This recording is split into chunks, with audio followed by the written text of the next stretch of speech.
Okay पहले महिमा जी, okay पहले महिमा जी जलेबी पर बोलिए जरा। जलेबी पर राहुल गांधी बहुत ट्रोल हो रहे हैं। वो कह रहे हैं फैक्ट्री में थोड़े जलेबी बनती है, और वो कह रहे हैं समझ पर सवाल है नेता की, जलेबी मुद्दा नहीं है। जय हिंद। सबसे पहले तो ये जो तमाम जलेबी नुमा बातें आपके शो पर हो रही हैं पिछले चंद मिनटों से, उनका जो जवाब है वो सलीम सिद्दीकी के अंदाज में देना उचित समझती हूँ मानक जी, कि चला था जिक्र मेरी खामियों का महफिल में, चला था जिक्र मेरी खामियों का महफिल में, जो लोग बहरे थे उनको सुनाई देने लगा।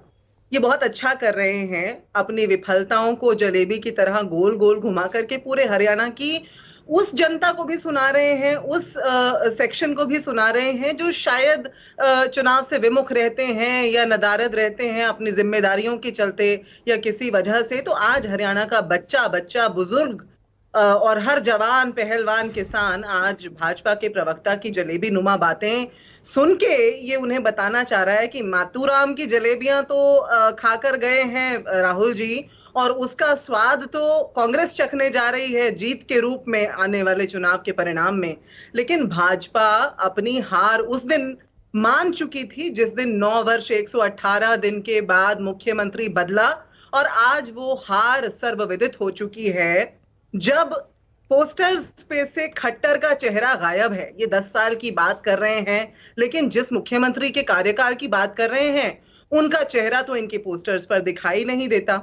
ये चित भी मेरी पट भी मेरी करना चाहते हैं मानक जी। ये जब अशोक तंवर की बात कर रहे हैं, एक ऐसे नेता की जो पढ़े लिखे काबिल नेता हैं, लेकिन अपने राह से भटके बीच में जब उनकी बात कर रहे हैं तो चित भी मेरी पट भी मेरी।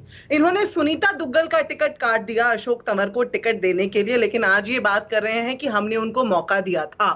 और कांग्रेस के बारे में कैसे कह रहे हैं कि कांग्रेस को उनको लाना पड़ा।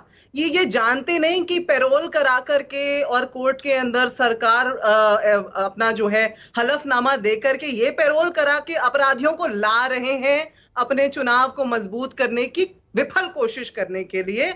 हमारे यहाँ तो दस्तक दी किसी ने, और जिन्होंने दस्तक दी काबिल व्यक्ति हैं, अपने घर वापस आना चाहते हैं, हमारे दरवाजे खुले हैं, हमने दरवाजे खोल दिए। ये अभी रोजगार की बात कर अच्छा, रहे थे। एक मिनट महिमा जी, बाकी मुद्दे बाद में। मैं चाह रहा हूं कि जरा अशोक तंवर पर आप भी अपना स्टैंड क्लियर कर दीजिए। मैंने जैसे प्रदीप से पूछा, आप भी बता दीजिए कैसे नेता हैं अशोक तंवर। और कुछ दिन पहले तक आप ही के नेता प्रवक्ता उनको दल बदलू कहते थे उनका जनाधार कुछ था नहीं, सब खत्म हो गया। आज वो बड़े काबिल पढ़े लिखे नेता हो गए, आज सारे दलित उनके साथ हो गए। देखिए, मैं आपके शो पर शायद अशोक तंवर के बारे में बात करने या आपके या किसी और चैनल के शो पर मुझे नहीं लगता कि मैंने बात करते हुए कभी किसी तरह की व्यक्तिगत टिप्पणी की होगी, क्योंकि मैं ऐसा समझती हूं कि राजनीति संभावनाओं का खेल है, मंशाओं का खेल है। और मैं क्योंकि अपनी ही बात कर सकती हूं और अपनी पार्टी के औपचारिक जो स्थान है उसकी बात कर सकती हूं, मेरी पार्टी ने कभी कोई औपचारिक वक्तव्य जारी करके किसी बड़े नेता ने, किसी कम्युनिकेशंस हेड ने, किसी मीडिया एंड पब्लिसिटी हेड ने कहा हो तो मुझे बता दीजिए। मैं बता रहा हूं आपको, बहुत सारे नेताओं के बयान हैं। जब भी कोई नेता पार्टी छोड़ के जाता है, ये तो महिमा जी तो होता ही है ना, आपको भी पता है, होता है। ये तो कोई छोड़ के जाता है तो पार्टी यही कहती है अरे कोई फर्क नहीं पड़ने वाला इनके जाने से। जब वो आ जाता है तो ये कहा जाता है अरे नहीं अब ठीक है, अब इनके आने से हमारी पार्टी बहुत मजबूत हो गई है। यही तो होता है। मैं आपकी बात से असहमत हूं मानक जी। मैं ये कहती हूं कि जब वो गए तो हमने ना उस बात का शोक मनाया, और कल जब वो आए भाजपा की रैली करके सीधा हमारी रैली में, हमारे नेता तो अपनी रैली कर रहे थे।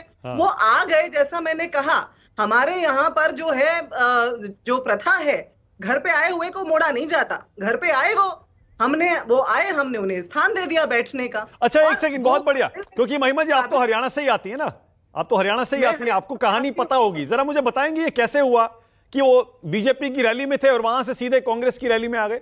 ये अचानक हुआ क्या सब? देखिए, ये बात तो अशोक तंवर जी से पूछना ज्यादा उचित रहेगा, क्योंकि हम सभी अपने अपने कर्तव्य के पीछे आज की तारीख में देखिए चुनाव का इतना गर्म माहौल है, उसमें लगे हुए हैं। ये तो या तो भाजपा के प्रवक्ता बताएं उनकी रैली से आए थे, कैसे हुआ, रास्ता कैसे भूल गए, और या अशोक तंवर जी बताएं। लेकिन वो काबिल व्यक्ति हैं, इसमें कोई दो राय नहीं है मानक जी।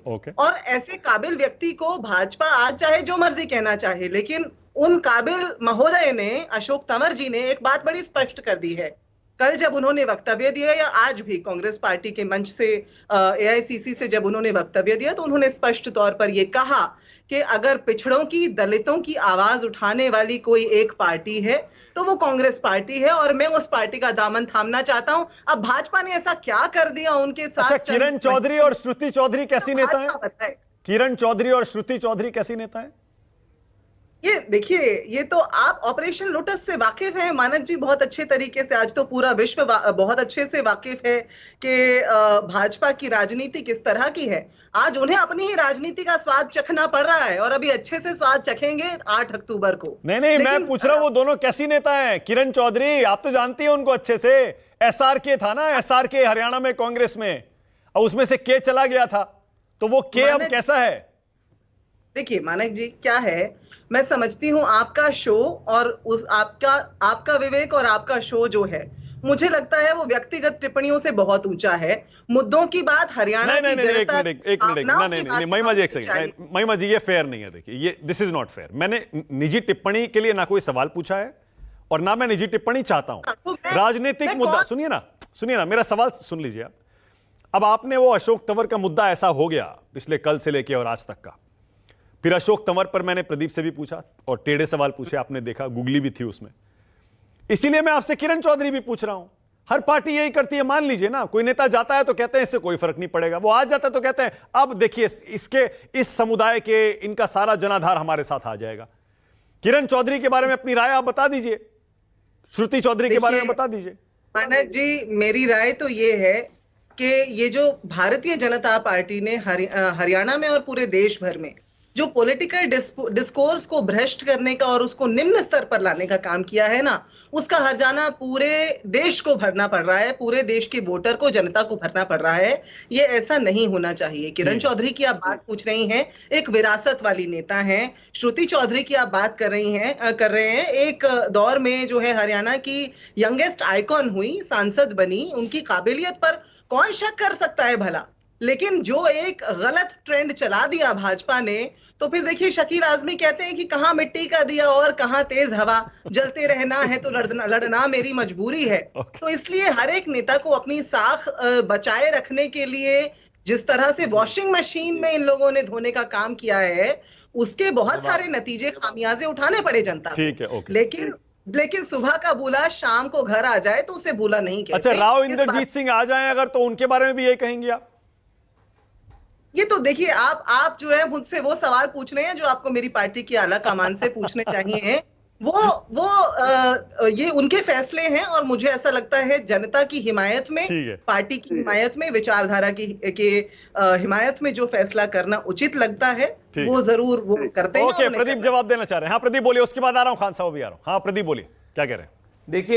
देखिए मैं बस 20 सेकंड का समय लूंगा। मैं महिमा जी को 90, अगर वो बड़ी आदर्शों की बात कर रही है, लोकतांत्रिक आदर्शों की बात कर रही है, तो देश को यह पता होना चाहिए कि पहला अलोकतांत्रिक काम इस देश के अंदर 1957 में किया गया था। नेहरू जी ने जब पहली कम्युनिस्ट सरकार बनी थी, उस कम्युनिस्ट सरकार पे राष्ट्रपति शासन लाया गया था 1957 में। एक बार जाके पढ़िएगा। पॉइंट नंबर 1, अशोक तंवर जी की मैं बात करना चाहता हूं। ये अशोक तंवर जी दलित की बात कर रहे हैं। ये अशोक तंवर जी के कल दोपहर 1:45 तक के व्यू थे, जहां वो राहुल गांधी को एक एंटी दलित नेता कह रहे थे। अवधेश प्रसाद जी, जो समाजवादी पार्टी के एक दलित नेता है, उनको अवधेश इधर आ, इस तरीके के प्रयोग शब्द करते। तो ये देखिए, वो चले गए पार्टी में, जाएं अपने स्वार्थ के लिए, पर एक चीज समझिए कि आप खुद जनता विवेक कर सकती है। कल सुबह तक जो व्यक्ति कह रहा था राहुल गांधी एंटी दलित है, आज वो अपने कारणों की वजह से जो है शायद से कांग्रेस पार्टी के अंदर आया है। समय बताएगा कि हरियाणा की जनता किसको चुनेगी। ठीक है, ओके। प्रदीप, आपका कोई दावा है हरियाणा को लेकर? कितनी सीटें जीतेंगे आप, क्योंकि कल वोटिंग है, अभी आखिरी मौका है। पूर्ण जी, जम्मू कश्मीर में भारतीय जनता पार्टी लेड सरकार बनेगी मानक जी। हरियाणा के अंदर हम पूर्ण बहुमत की सरकार बनाएंगे। ओके, अब आपने देखिए जेएंडके की बात छेड़ करना मुझे फिर से एक मौका दे दिया। तो जम्मू कश्मीर में बता दीजिए, एनसी और पीडीपी में से किससे गठबंधन करेंगे इस बार, बता दीजिए। चलिए मैं ये भी बता देता हूं। हाँ। मानक जी, आप ये लिख के रखिएगा कि इस वक्त जम्मू कश्मीर के अंदर एक नया कोलिशन बनेगा और वो नए कोलिशन के अंदर Bharatiya Janata party leading party में होगी। ना उसके अंदर महबूबा मुफ्ती रहेंगी, ना उसके अंदर उमर अब्दुल्ला या फारूक अब्दुल्ला रहेंगे। Okay, all right. पर ये तो आंकड़ों पे डिपेंड करेगा ना कि अगर एनसी और पीडीपी को सीटें ना आए, इंडिपेंडेंट्स को सीटें आए, तो तब के ऊपर है। हालांकि कुछ चर्चा, खबरें चल रही हैं प्रदीप, कुछ खबरें चल रही हैं कि फारूक अब्दुल्ला किसी से मिले हैं, खबरें चल रही हैं, मुझे नहीं पता, आप शायद पुष्टि कर पाए। मानक जी, मैं तो बहुत छोटा सा जमीनी कार्य करता हूं, आप मेरी पार्टी के इतने बड़े बड़े नेताओं से मिलते हैं, आपको अगर कुछ पता होगा तो आप जो है उसके बारे में ज्यादा ओके यार, महिमा जी बोलिए, आप उसके बाद आगे जा रहा हूं, बोलिए।